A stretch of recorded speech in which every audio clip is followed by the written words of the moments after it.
Sanibonani bafowethu, Shamasi Mkhwanazi kwalenkosi. Bafowethu, namhlanje ngize ngokuhlukile. Sisendaweni nje esesigangeni kakhulu, kusebusuku. Nginoma sister, noma brother, umfowethu lengihamba naye ozokwazi ukuthi eqaphe konke okuzokwenzakala, because indawo esikuyona ibucayi kakhulu. So kunezinto esizokwazi ukuthi sihide kwi-screen engeke zizeyivele, esikwazi ukuthi sivikele ngazo since kusebusuku. But ke ngaleyo kudla isikhathi sawona sisi. Yebo sabona. Ngiyaxolisa kakhulu mfethu ngokwenzakalile. Ngiyaxolisa kakhulu, but bengizocela nje ukuthi usazise ukuthi kwenzakalini. Okay. Besise ephathini yomunye umngane wethu and shuthi vele besingekho connected ngalo ndlela leyo. No umngane wakho? Yebo yena lo benephathi. Okay. Emva lokho ke shuthi ube yi-drug dealer, khona abantu ade sebenzisana nabo. Shuthi kaba khona ukuxaziseka and labo bantu labo bafika sisephathini basikhiyela basitshotha akekho ozophuma lana. Ngenhlanhla mina noSiphindile sakwazi ukudoja saphuma ngewindi. Kwaba ukuthi ke basijaha ngezibhamu, balokho beqhumisa izibhamu and sathi masisehlathini kezaqhumisa izibhamu because bengigijima ngaphambili. Okay, so my sister, so njengamanje ngoba amahle ngithi. Yebo. Okay, so amahle mfethu, since usisi wakho lo usondela kancane sisi ungadina ne sisi wami ukahle kodwa awukho right mfethu. Ya ngikho right. Ngiyaxolisa kakhulu, ngizocela nje ukuthi ungakhulumi kakhulu kokuningi. Umfowethu lo usanele umkhizi onabandawonye. Okay sisi wami, so since kwenzekile lesigameko lesi benila ila athinteke khona yena ngokuhlamba. Yebo. Udutshuliwe kahle. Ngizoqhuma isibhamu ngazi noma umdubuleni noma wenzani. Okay my sister, inkinga. And then engikucelayo manje ungenza ngibe emotional nami ne. Ngizocela ukuthi angithi okufiswa usisi ukuthi kutholakala ukuthi ukephi nendawo, since ningakwazanga ukuthi nithole usizo kwezinye indawo ukuthi nikwazi ukuthola isidingo sakhe. Okay, so ngizocela nje ukuthi si-moveni, sizozama ukuthi on ama lights kubafowethu aba behind ucameraman. Ngizocela nje ukuthi si-move, ngicela ukuthi usiholeke. Benisahamba kwa yonke le ndawo vele? Yebo. Okay sis, ngicela ukusebenzisa nale phone for lapha nje eduzane nami. Guys, sinodaba olubucayi kakhulu bafowethu lokuthi sibheke umzimba womntwana ongakwazanga ukusizakala usisi ekuthenini ethole usizo ngokusheshsha. Ngiyaxolisa kakhulu my sister, kodwa kunezinto futhi ekumele ukuthi siziqaphele sigweme ngokuzayo, ikakhulukazi ezindaweni zobumnandi. Okay, so mhlambe nidubeleni because kunendlela eshona phansi la. Cha, sihlukile nje. Nidlulile la. Okay, so guys, ngihamba nomndeni womntwana bese kuba umngani, bese kuba umfowethu ongiqaphile kokuphela. Cameraman, ungabe usuphazamiseka mfowethu. Ngizocela nje ukuthi siyaluze. Okay, ikhona la noma? Yebo, siqaqasa. Ngicela uze ngapha mfowethu. Manje akekho umuntu okwazi ukuthi like alingaze nizame ukuthi nixhumane nabantu mhlawumbe abazokwazi ukuthi benisize. Kade sama usisa sithola size saya nasemaphoyiseni. Amaphoyisa athashoda ngamaveni. Okay sisi, ayikho. Ngokhanyisela mfethu. Guys, kudaba olubucayi kakhulu. Ngicela wehle mfethu, kunespace esila. So kudaba olubucayi kakhulu bafowethu lolu. Kunamakhontam la, bengaqokile amakhontam la noma kona wakhe. Kodwa buke emadala, I don't think ukuthi awakhe. Okay, let's move a cameraman. Sure. Okay, so engikufisayo mina ukuthi damn. Okay, cameraman, cela ungakuvezi lokho kanje please, ngiyacela. Ungavezi umzimba womntwana. Ngiyacela ungavezi umzimba. Ngicela umcomfort bhuti wami please, ngiyacela. Ngicela umcomfort mfethu. I'm sorry guys.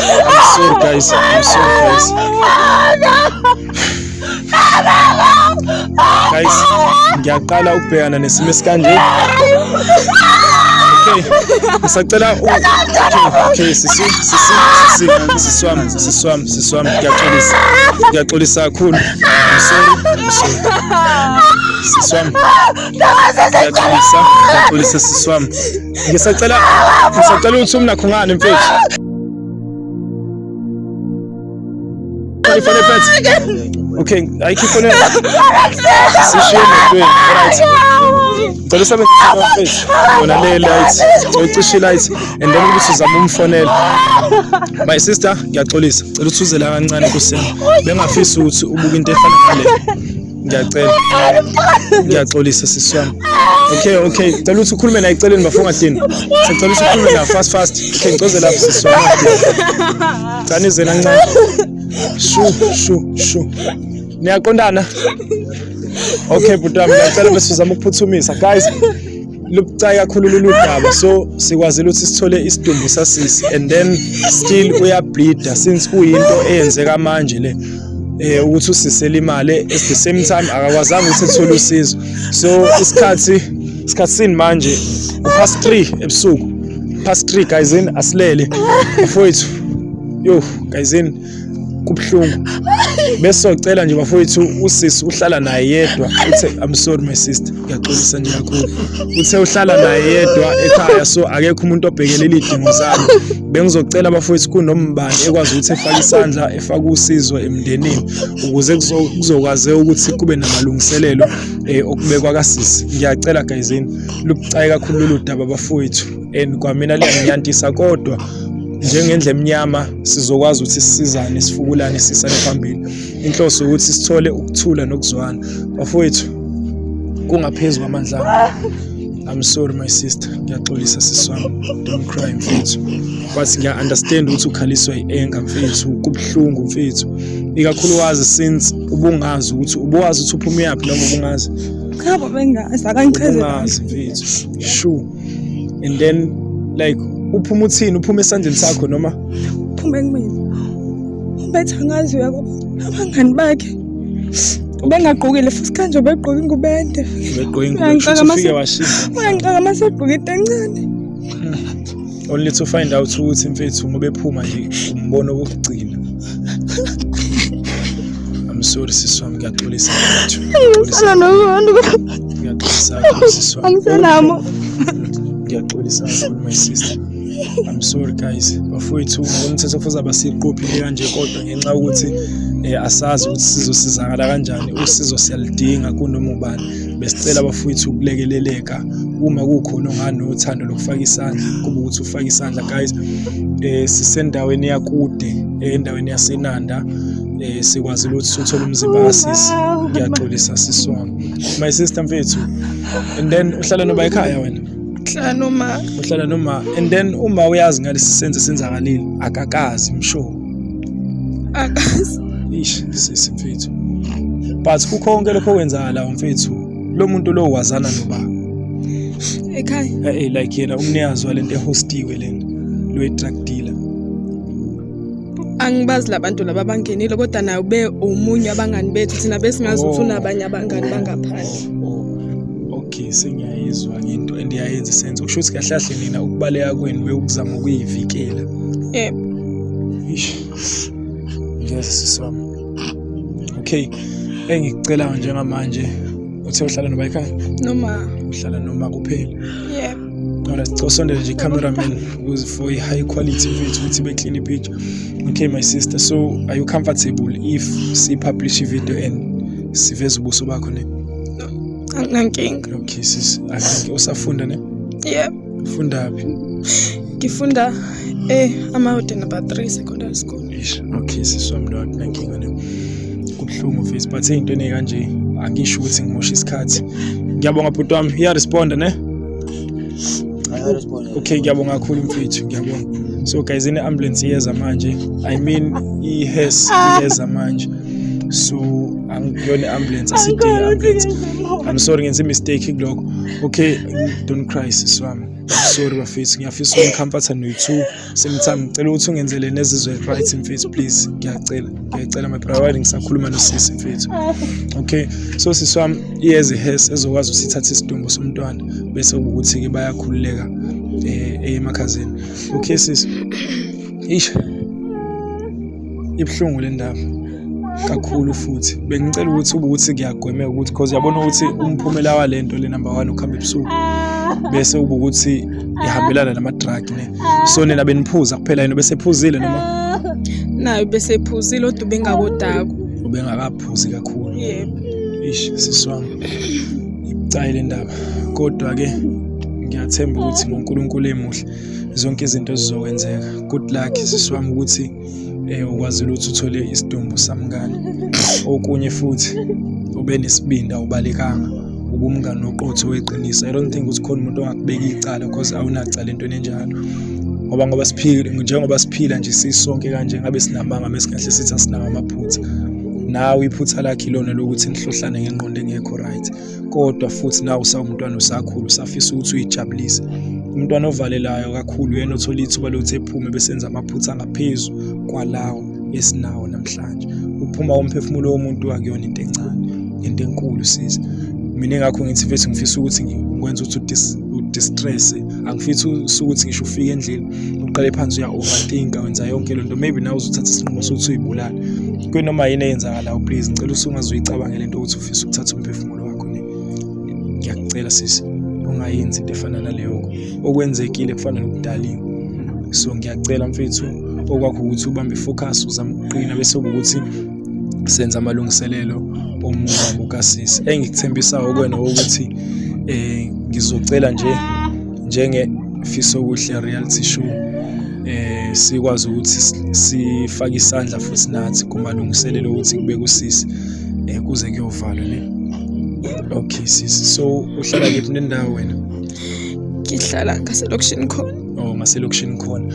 Okay sisi wami, so since uhlala ngaselokishini khona sizomthatha manje sizonifaka emotweni after ukuthi ngizokufaka emotweni and then ngizocela ukuthi usisi kube ukuthi uyena okhululeka ehambe nosisi bemakhazini.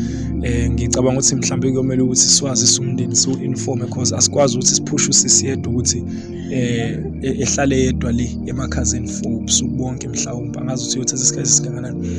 So nawe uyadinga ukuthi ehile, uyadinga ukuthi benabantu. Ngiyaxolisa kakhulu my sister. So ingakho ngisho ukuthi sisi wami sizohamba nje manje. I guess ukuthi kuyomela ukuthi siba inform ekhaya. It's better ukukhuluma nabantu face to face kunokuthi sikhulume nabo over the phone.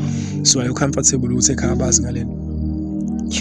Kunzima sisi, kunzima kakhulu.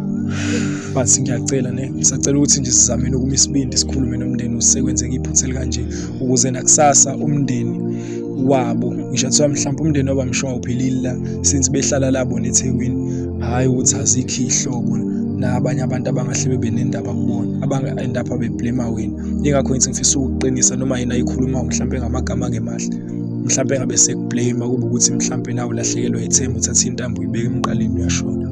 So ngicela ukuthi uqiniswe wami. Siyabonga kakhulu ukuthi usenzele iqiniso and thank you so much ngokuthi ungicontact ungenzele iqiniso ufisa wami ngilithola usizo bengisacela ukuthi ungisize. Ngiyabonga kuloko. Ngicela nje usondele kancane naye. Usondele naye. Sisi wami ngiyaxolisa kakhulu ne. Ngiyaxolisa sisi so sesikhulumele nje ngokuningi amaphutha ayenzeka amaphutha akanaphutha na usisi njengoba bebedudene ngokuthi behambe beyendaweni yobumnandi beyijabulisa into edlule kuyo nathi so ubumnandi kuyinto ehlezi ikhona vele. So isikhathi senjabulo yazakhela sona ngoba esokujabha siyayifikela. So ingakho bengithi kulokho bengicela ushwele mawukuthi naye khona la umbeka khona iphutha noma ngabe ke plan wenze khona iphutha na bengicela nje ushwele omkhulu sisi wami. Ngiyazi kunzima futhi ngeke uzuthatha inqumo manje, angeke kubhlungu kakhulu, ngeke uzuthatha inqumo manje. I'm sorry my sister, but since sesikwazile ukuthi sithole umzimba kasisi bengizocela ukuthi ngizohamba nawe sisi ngizomfaka emotweni as soon as kufika ihesi kuthatha isidumbu. So hamba nje futhi sisithathe isidumbu sasisi bese ukuthi siqale ekhaya because I guess ukuthi kumele ukuthi siyaku-inform umndeni bese ukuthi ke siyalungisa sixhumane nayo kokuningi. Ngiyacela sisi wami. Ngiyazi kunzima mfethu and akukholakali. So guys nginomndeni lana, my sister ubaka Mbisibongo Mkhize, Anele Mkhize, bese uba isibongo sisi Mkwena. Alright sisi wami ayikhinkinga mfethu. So guys sinomndeni wakaMkwena lana at the same time nosisi waMkhize omngani walo ngasekho emhlabeni.